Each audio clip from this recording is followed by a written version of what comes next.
इन्होंने पार्टी की सदस्यता ली है। पार्टी के सभी साथी और बहुत सारे साथियों से राय लेकर के लखनऊ की प्रत्याशी श्रीमती पूनम सिन्हा होंगी।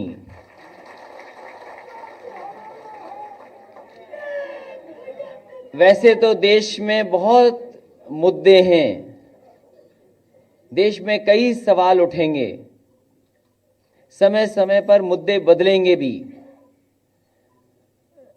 ध्यान हटाने की कोशिश हमेशा होती रहेगी। हमारे जितने भी प्रेस के साथी हैं वो इस बात जानते होंगे कि मैंने कई बार प्रेस में ये बात कही कि सबसे ज्यादा ताकत ध्यान हटाने की किसी दल के पास है तो वो भारतीय जनता पार्टी के पास है। लेकिन लखनऊ का चुनाव, लखनऊ के काम पर समाजवादी पार्टी लड़ेगी। देश में बहुत सवाल होंगे। लखनऊ का चुनाव लखनऊ के विकास पर, लखनऊ का चुनाव लोकसभा का समाजवादी सरकार में और बहुजन समाज पार्टी की सरकार में जो काम हुए हैं उन्हीं कामों को लेकर के जाएंगे। लखनऊ का लोकसभा का चुनाव केवल लखनऊ के काम पर समाजवादी पार्टी लड़ेगी। और हमारी अपील है लखनऊ की जनता से कि समाजवादियों ने जहां इतना काम किया है, गठबंधन का इतना काम है, तो एक बार समाजवादी लोगों को भी चुनकर भेजें और देखें कि आने वाले समय में लखनऊ का विकास कितनी ऊंचाइयों तक पहुंचता है।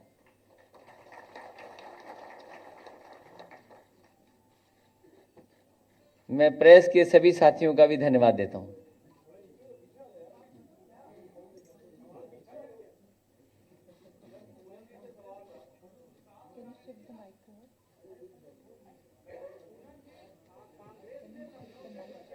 कि आने वाले समय में लखनऊ कितनी ऊंचाइयों तक पहुंचता है।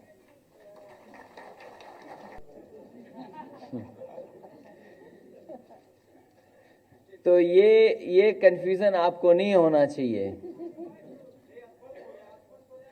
जब समाजवादी पार्टी की प्रत्याशी हैं तो समाजवादी पार्टी का लखनऊ में प्रचार होगा।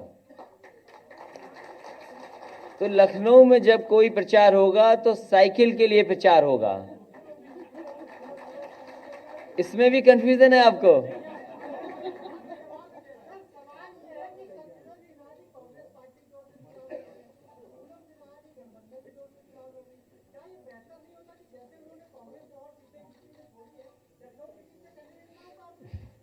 ये भी गठबंधन की खूबसूरती है और ये तो फार्मूला हमारा ही है जो दूसरे लोग चोरी कर रहे हैं। इनका क्या करना है? क्या चीज? देखिए, रविदास जी का जो दुख है वो आपका भी दुख है, हमारा भी दुख है।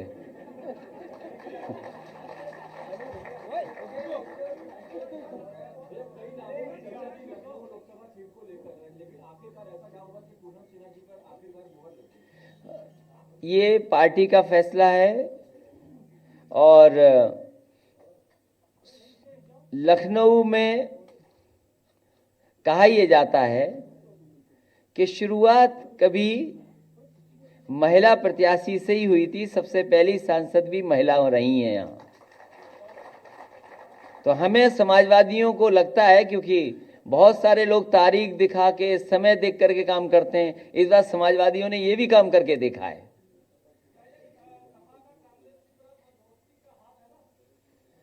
किसी अखबार के हो कि वैसे ही आ गए?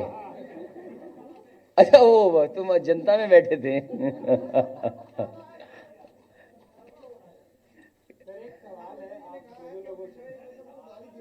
जी जी जी।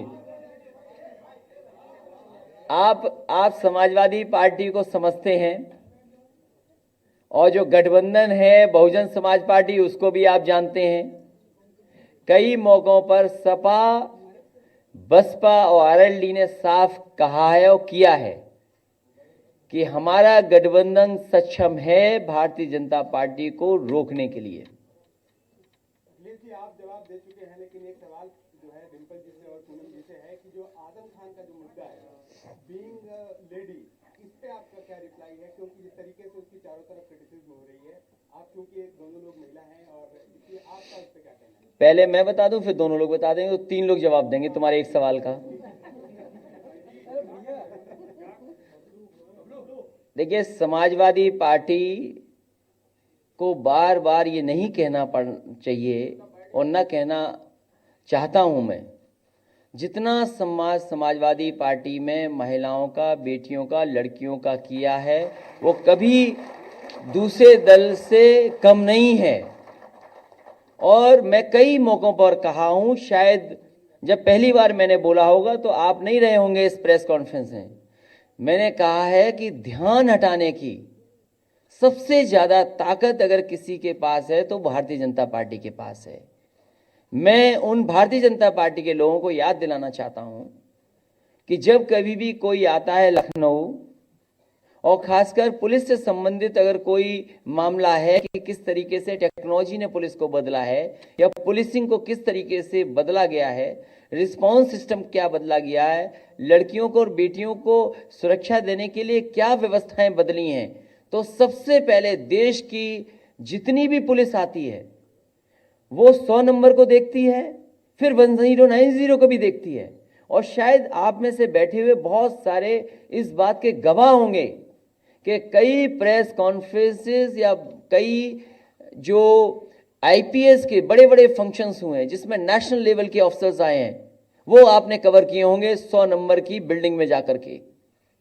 समाजवादी पार्टी ने सुरक्षा देने के लिए तमाम इंतजाम किए हैं, लेकिन आजम खान साहब, आदरणीय आजम खान साहब के किसी शब्द को उठा करके और किसी बात को लेकर के इतनी चर्चा की गई है। मैंने भी जवाब दिया था कि समाजवादी पार्टी और समाजवादी पार्टी के नेता सभी बेटियों की, महिलाओं की इज्जत करते हैं, उनका सम्मान हमेशा किया है और करेंगे। लेकिन चुनाव है, इसलिए एक्सप्रेस में मुद्दा नहीं हो सकता। मैं आपसे कहना चाहता हूं, भारतीय जनता पार्टी ये बताए कि देश के जितने भी आईपीएस ऑफिसर्स हैं, चाहे वो आंध्र प्रदेश के रहे हों, चाहे और प्रदेशों के रहे हों, क्या आपने 100 नंबर दिखाया कि नहीं दिखाया उनको, ये बताएं। मैं क्या नेशनल लेवल पर यह बात नहीं कही गई कि उत्तर प्रदेश का 100 number, dial 100 is an example? क्या सबसे पहले चीफ मिनिस्टर्स कॉन्फ्रेंस में जब पुलिसिंग पर मीटिंग हुई थी दिल्ली में, क्या उत्तर प्रदेश के चीफ सेक्रेटरी ने 100 नंबर, डायल 100 की तारीफ नहीं की थी क्या? और 1090 में जाएं, आप देखिए किस तरीके से लड़कियों की, बेटियों की मदद हुई है। लाखों लाख लड़कियां हैं जिनकी मदद हुई है। बहुत सारी लखनऊ में एनजीओ वो काम करती हैं जिन्होंने लड़कियों को, बेटियों को बचा करके सम्मान देने का काम 1090 के माध्यम से किया है। लेकिन कमाल के हमारे बाबा मुख्यमंत्री जी हैं, उन्होंने 1090 खत्म कर दिया, कभी किसी चैनल ने नहीं दिखाया। आपने भी सवाल नहीं पूछा होगा, 1090 पे अगर सवाल पूछा होगा तो शायद हमारे बाबा मुख्यमंत्री जी नहीं बता पाए होंगे कि 1090 क्या चीज है। अगर ये मैं गलत कह रहा हूं तो आप बता दो। और सबसे ज्यादा लैपटॉप दिए लखनऊ में, आप पता कर लीजिए लड़कियों को, बेटियों को मिले कि नहीं मिले। समाजवादी पेंशन जैसी योजना चलाई, 55 लाख महिलाओं को दी हमने, कैसे भूल जाओगे आप? ये चुनाव है, ताकत किसी और के पास है ध्यान हटाने की, बस उसी से बचा लो हमें और हमारी पार्टी को। अगर आप वाकई में हमारे समझदार साथी हो, वैसे मुस्कुराने से तो लग रहा है कि ये साथी हमारा ही है। अब मैंने इतना बोल दिया, उनका समय खत्म। डिंपल से पूछना चाहे पूछ लीजिए। नहीं, अब जवाब दे दिया, उसके बाद क्या जवाब देना है? डिंपल दे देंगी जवाब। महिलाओं के खिलाफ किसी भी तरह की टिप्पणी जो होती है ये ठीक बात नहीं है।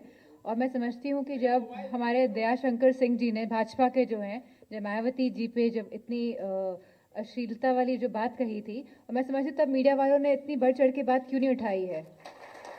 इसके अलावा प्रियंका गांधी जी के खिलाफ बोला गया है, हमारे खिलाफ बोला गया है, तो तब मीडिया वाले बात क्यों नहीं उठाते हैं? जब भाजपा के किसी प्रत्याशी के खिलाफ बोला जाता है तभी ये बात क्यों उठती है? और मैं समझती हूँ जो समाजवादी पार्टी ने ऐतिहासिक काम किए हैं महिलाओं की सुरक्षा को लेके, इस तरह के काम और राज्यों को भी करने चाहिए और ये आप लोगों की जिम्मेदारी बनती है कि आप इस तरह के काम का अच्छा प्रचार करें, क्योंकि प्रचार हम ज़्यादा नहीं कर पाते, लेकिन आपके पास ताकत है तो हमारे ऐतिहासिक कामों का प्रचार करिए, जो हमने महिलाओं की सुरक्षा की तरफ जो काम किए हैं उनका प्रचार करिए। और इन छोटी छोटी बातों में पढ़ने की कोई ज़रूरत नहीं है। और क्योंकि इलेक्शन टाइम है, जैसे कि आपने बताया है कि ध्यान भटकाने की जो ताकत है वो भाजपा के पास है, तो इन सब से हट के अब जो काम सरकार पिछले 5 साल में करें वो बताने का जब समय आ गया है, तो अब हमें ये बताना है कि हमने क्या किया है और जो सरकार है, जो जानने वाली सरकार है, उन्होंने क्या किया है। धन्यवाद। और इसी के साथ साथ हम ये और बता दें, भाजपा की साजिश आपने नहीं बताई, मैं आपको जानकारी दे दूं और उसको आप पता भी कर लेना। भाजपा की साजिश हमेशा ये रहती है, जिससे घोषणा पत्र जारी कराते हैं आने वाले समय में उसको रिटायर कर देते हैं, उसकी टिकट काट देते हैं। नहीं, आप समझ गए होंगे, आप समझ गए, अभी बात और चलने दो। और देखिए, लखनऊ का विकास अगर किसी ने रोका है तो देश के प्रधानमंत्री जी ने और प्रदेश के मुख्यमंत्री जी ने साजिश की है लखनऊ के साथ, और साजिश किसके साथ की है वो जवाब आप बेहतर दे सकते हैं। बताओ, पहली बार 2014 में जिन्होंने घोषणा पत्र पढ़ा था भारतीय जनता पार्टी का, क्या उन्हें टिकट मिली? चुनाव के बाद उन्होंने हमारे साथ हरी झंडी दिखाई थी कानपुर में मेट्रो की, बताओ मेट्रो चल गई कानपुर में। अब वो पत्र लिख रहे हैं और वो वायरल हो रहा है व्हाट्सएप पर।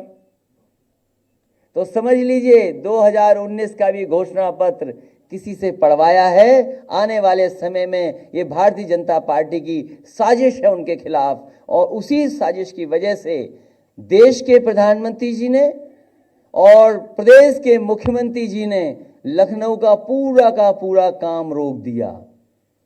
आप तो गवाह हैं इस बात के। बताइए, लखनऊ का काम रोका कि नहीं रोका? इनर रिंग रोड नहीं बन पाई अभी तक, दिल्ली और लखनऊ की सरकार की वजह से। रिवर फ्रंट तो इसलिए था कि घूमा जाए वहां, और घूमना अच्छा लगता है, नई उम्र के लोग घूमेंगे वहां, और जो घूमने वाले हैं वो घूमेंगे, लेकिन जिन्होंने रोका है उनकी कोई दिलचस्पी नहीं है घूमने से।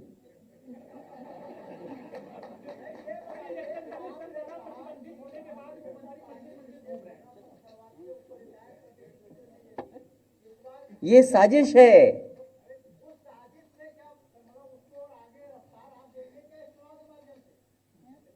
नहीं, वो हमसे क्या पूछ रहे हैं आप? मुझे तो किसी ने जानकारी दी है तो मैं आज जानकारी आपसे शेयर कर रहा हूं। अगर मैं गलत कह रहा हूं तो आप लिखिए अखबार में मैंने गलत कहा है कि अगर 2014 में